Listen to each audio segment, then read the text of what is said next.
days on the raft and the lifeboat were starting to blend together. The thing that kept me sane was the multitude of tasks I gave myself to do each day. One of these things was fishing. In the afternoon, after prayer, I would fish. I learned how to fish very well from all the hours I spent doing it. I taught myself how to make new hooks from nails and bones. One of my greatest fishing moments came when I reached the magnificent reef, a busy city in India. Everyone was bumping and shoving each other to get to the next place. All the fish were like Cubans going to work, and the sharks were the buses that plowed through the city. Even Richard Parker came up to look at the fascinating sight. I started to tear up as I thought about India and the zoo and my home and my family. I just sat there and gazed in amazement. How could something like this live in the middle of the ocean? Something so beautiful be in the middle of all this nothingness. As I sat there, I realized it would be a great place to fish because of all the life. I quickly pulled out my fishing gear. I attached a hook that I made from the bone of a rat and added a weight to the line. I added a big chunk of Dorado meat and sunk it right to the bottom of the reef. I sat there in anticipation, waiting for the slightest tug on the line. My catch came extremely fast, within the first 15 minutes.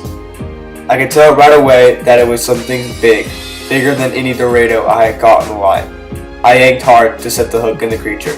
I started pulling with all my might. I stood to get more leverage and so I could use my legs better, for power. My body was weak, but the adrenaline coursed through my body, giving me the strength I needed.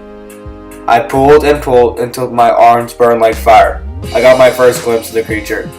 It was not like any fish I had seen. It was dark red like the sunset, but it seemed to be changing colors.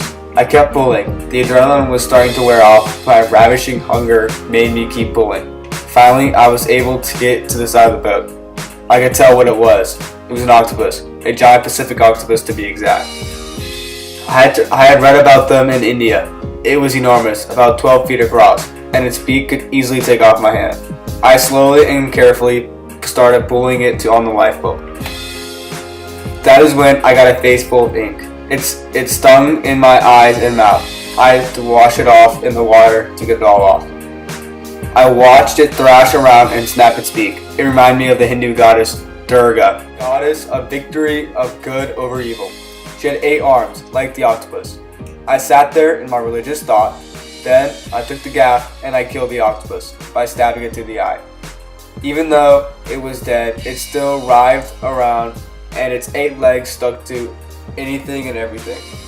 I cut off each leg and started to eat. I didn't even care that it was still moving. I was so hungry. I could feel the suckers stick to the back of my throat. But the taste was surprisingly good. I ate my full and gave the rest to Richard Parker.